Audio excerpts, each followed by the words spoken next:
the sound of music fades, and we are left with the silence of the woods. But it's a silence that doesn't last. It's back to the beginning. We all come to a story, you see, with hopes and expectations. We're all looking for an answer.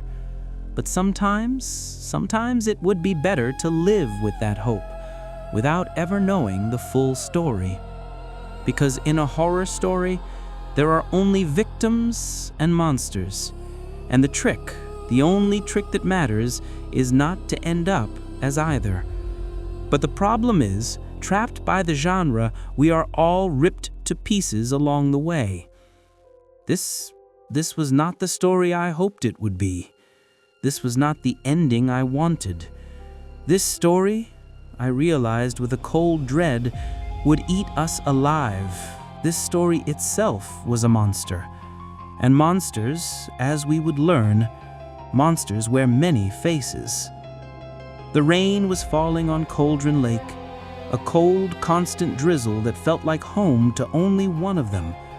Special Agent Saga Anderson stepped over the broken fence. Her partner, Alex Casey, a step behind. They were there about a body, a ritual killing. The local law, Deputies Mulligan and Thornton, were about as useful as a screen door on a submarine, talking about organs being outside a person when they should be, well, inside. The victim was on a table behind an old, rotting general store. No tarp. Casey owed her a coffee for that.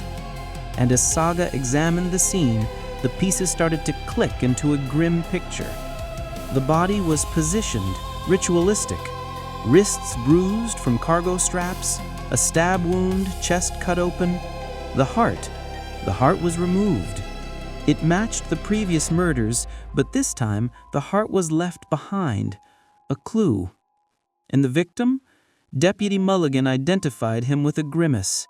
Robert Nightingale, former FBI, went off the deep end after his partner died, chased ghosts, and fell off the map 13 years ago. Until now. But there was more. A page found in the woods full of text from a typewriter. It was a story about them, about the agents arriving, about the victim. It read their hopes, their actions, like an invitation to a terrible game. Someone was watching. Someone was writing this. Saga's mind, her mind place, a quiet room she built in her head to piece clues together, began to hum with activity. Nightingale's tracks were bizarre, barefoot, leading to the lake and then nowhere. It made no sense. The page spoke of him carrying words close to his chest, an awful truth that needed to be dug out. Back in Bright Falls, at the Oh Dear Diner, the witnesses, the bookers, were shaken. They spoke of a naked man coming from the lake, of psychos and deer masks, a cult, the cult of the tree. They had found a necklace, a symbol of 2 triangles. The cult was real. And then, a waitress named Rose called Saga by name, asked about her daughter, Logan, asked how she was after that awful thing, after she drowned. Saga's blood ran cold. She had a daughter, Logan, safe at home in Virginia with her father, David. This was wrong. This was the story seeping into reality, twisting memories. In the morgue, as Saga performed the examination on Nightingale's body, she found it, another page hidden inside his chest cavity. The text was smudged, inverted. It spoke of Nightingale hunting, of a bright light that hurt the taken. And then, the impossible. The corpse, a heartless corpse, got up. It vanished Sheriff Breaker into thin air and came for them, a monster made of shadow and wrath, shouting in a voice that was not its own. "Get out of my house." They fought it, using light as a weapon, just as the page said, and it worked. The thing that was Nightingale screamed and disappeared. There was no rational explanation. This was supernatural. This was a horror story coming true. The pages led Saga back to Cauldron Lake, to a place called the Overlap, a threshold between worlds. To get in, she needed a ritual. She needed Nightingale's heart, which she found in the colt's stash at the general store, and she needed to give it to a witch, or rather a sign of a witch, at a place called Witch's Ladle. Pushing the cold, dead heart through a hole in the sign, she recited the words from the page. The world shifted, warped. She was in the overlap, and it was a nightmare. A looping, twisting path where the voice of her daughter, Logan, called out for help, a trick of the story to break her. And at the center of it all was the taken Nightingale, a relentless hunter in the dark. But she was a seer, as her long-lost grandfather Tor would later tell her, and Anderson. She had a power, the same power that let her build her mind place to see the truth past the lies of the story. She fought through the nightmare, and at the end of it, she found a man, soaking wet, confused, and missing for 13 years. Alan Wake. The writer. He was trapped in a nightmare dimension called the Dark Place, an ocean of darkness under Cauldron Lake that wasn't really a lake. He'd been trying to write his way out for over a decade, but his evil double, his shadow self, fueled by the dark presence, Mr. Scratch, had hijacked his latest story, Return, and turned it into a horror story, a story that was now coming true, soaking into bright falls and watery, changing reality, making people believe its lies, creating monsters from the taken.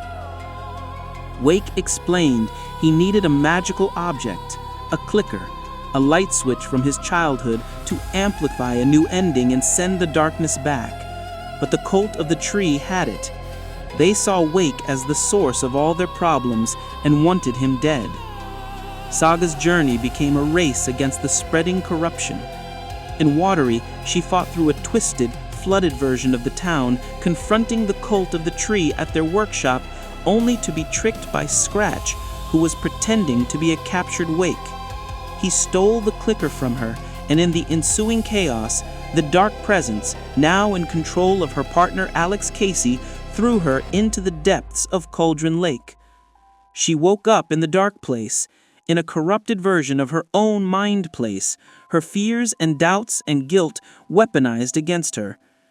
The story told her she was a failure, that Logan was dead, that Casey was lost because of her. It was a battle of will, a fight against her own inner darkness. But she clawed her way back. She remembered the truth. Logan was alive. She was a good mother. She was a good agent. She fought her way out, finding herself in a dark, twisted New York. With the help of a mysterious caller who turned out to be a future version of Alan Wake himself, and using the power of her mind, she connected with Alan, who was also fighting his way through the dark place, trying to write a new ending. Together, in a space between minds, they crafted the finale. A hero, Saga Anderson, would rise. The clicker, now fused with a bullet of pure light created from one of his wife's Alice's photographs, would be the key. The dark presence in Casey would be driven out because he was a real person, not a fictional character, and could not be a suitable host forever. It was a horror story, so the ending had to be dark. A price had to be paid. The final act played out at Cauldron Lake. The old gods of Asgard, Tor and Odin, Saga's own grandfather and great-uncle, played a raging metal song, Dark Ocean Summoning, to pull Alan Wake from the dark place. The FBC, led by Agent Estes, set up light arrays to fight the hordes of Taken, and Saga faced the monster. Not Nightingale, not a cultist, but Alex Casey, her friend and partner, his body a vessel for the terrifying tornado-like form of the dark presence of Mr. Scratch. He had the clicker. He was going to bring about his ending, an eternal deerfest of darkness for the whole world. It was a brutal, desperate fight. They lured the monster into a containment cell, blasting it with light, but it broke free. It was too powerful. In the end, as Scratch prepared to end it all, Alan Wake appeared, finally free. He had written the ending. He raised the clicker, now the clicker of light, and declared the final words of their story. A hero turns to look inside, is destroyed by what she sees, and is redeemed. A flash of white, searing light. The truth. The dark presence in Casey was destroyed, the monstrous form dissolving. Casey, wounded, but alive, collapsed. And Alan Wake, he looked at Saga, at the lake. The story demanded a price. A hero had to pay. He turned and walked back into the dark water, descending into the lake, into the dark place, to ensure the loop was broken, to keep the darkness at bay. He sacrificed his freedom again for them all. On the shore, Saga Anderson stood with her partner, alive and free. The story was over. For now. But as a voice, Alice Wake's voice, whispers from a video recording, it's not a loop, it's a spiral, and they are all still inside it.